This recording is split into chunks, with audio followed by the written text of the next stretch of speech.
going? KONA. KONA, on your son. We're taking the tender across to shore today. That church over there was Hawaii's earliest Christian church, built in 1820. We've come ashore at Kailua village in KONA.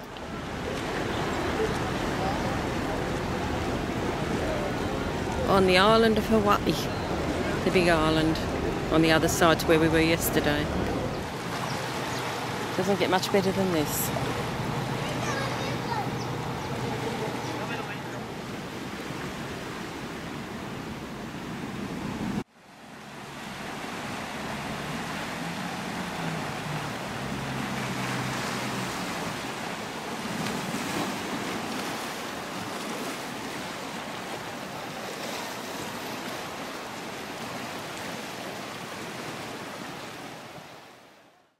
We're on a bus tour and that's looking across to our ship. Very big, yeah?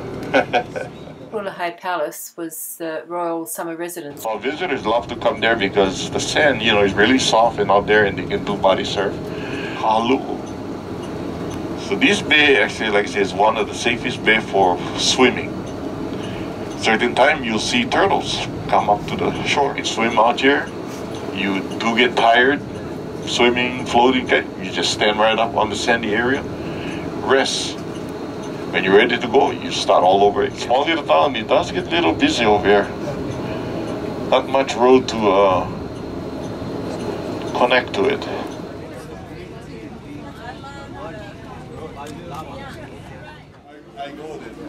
This little green gecko was a big camera shy, I'm afraid. Hurry!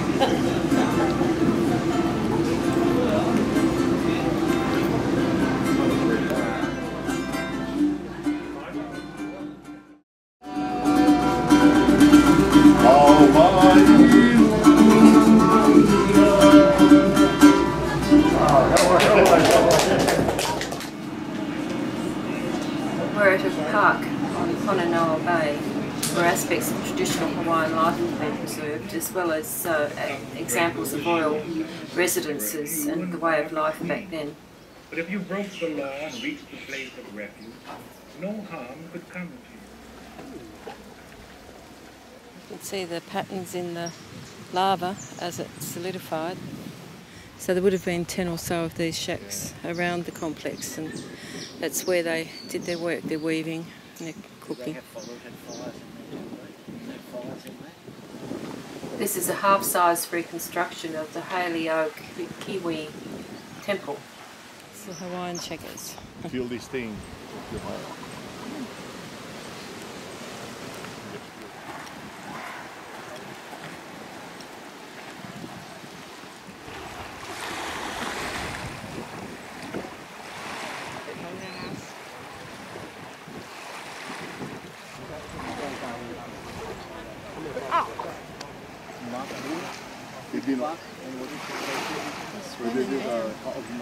The same thing. He came here and he couldn't do nothing until everything was.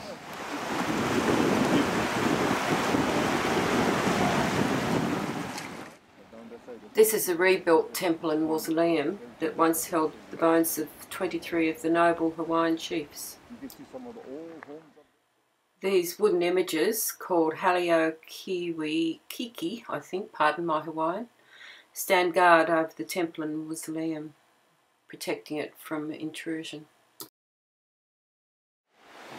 Hello. There's my man.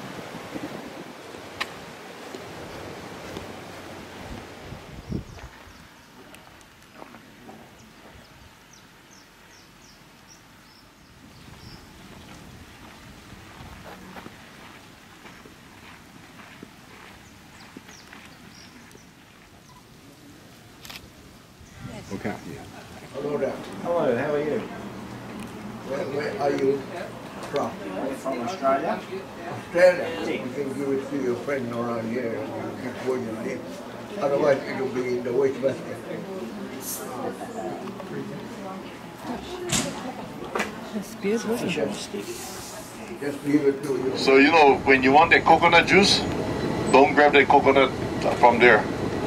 It's a little crooked, it's a little potent. We're visiting St. Benedict's painted church in South KONA. Hawaii, the first thing you think is not, let's go look at churches.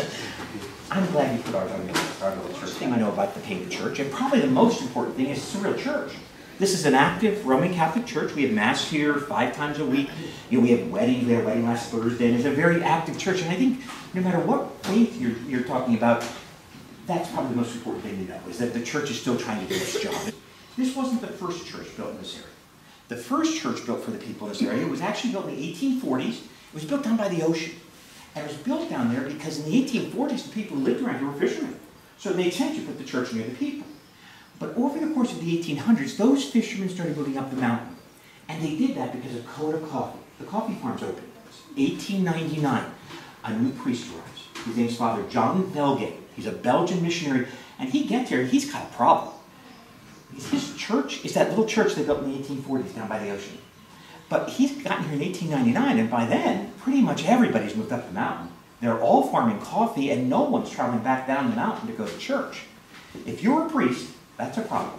The way he solves it is he heads down to the little church that was, the little 1840s church, and he dismantles it. He just tears it down, and he salvages everything he can from that church and puts it on the backs of mules. He does. 1899, he unloads his mules, he designs this church, and then he uses the salvage material from the earlier church to build it. And then he does what's important.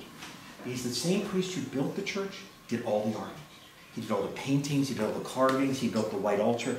If you look around in the church and you see something that you think maybe is art, Father John did it.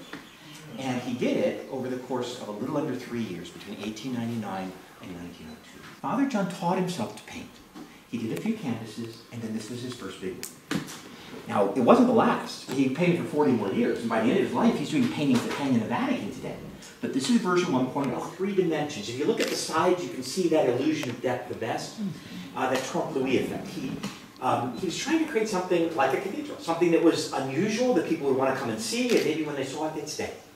And that's what happened. And enough people stayed that he's got a full church, which is a great success if you're a missionary. But in Father John's life, great successes seem to be accompanied by great challenges. And he had one this time, because he's now got a church full of people ready to hear him preach, do his job, spread the word of God. But they don't understand a word he's saying, because he's from Belgium and he speaks Flemish and French, and we don't. In Hawaii, those languages don't help you much in 1899. They actually don't help a lot today. We spoke Hawaiian, and he didn't speak a word, so he had to learn our language. And he did. It took 2 years. And during those 2 years, he had to figure out how to preach and keep all these people and become his congregation. He used his art again. What he would do on Sundays is he'd bring a roll of butcher paper into church, and he'd roll it out, and he'd do sketches, 5 or 6 or 7 sketches every Sunday, and he'd rip them off, and he'd hand them around the congregation, and that became his sermon. It was a picture book. He did a picture book sermon every Sunday for 2 years.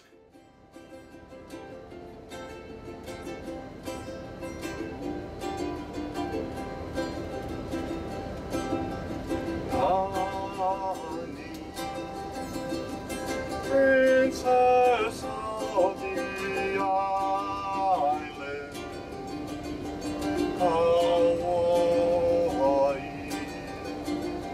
island of love. Listen, can't you hear the calling? Aloha,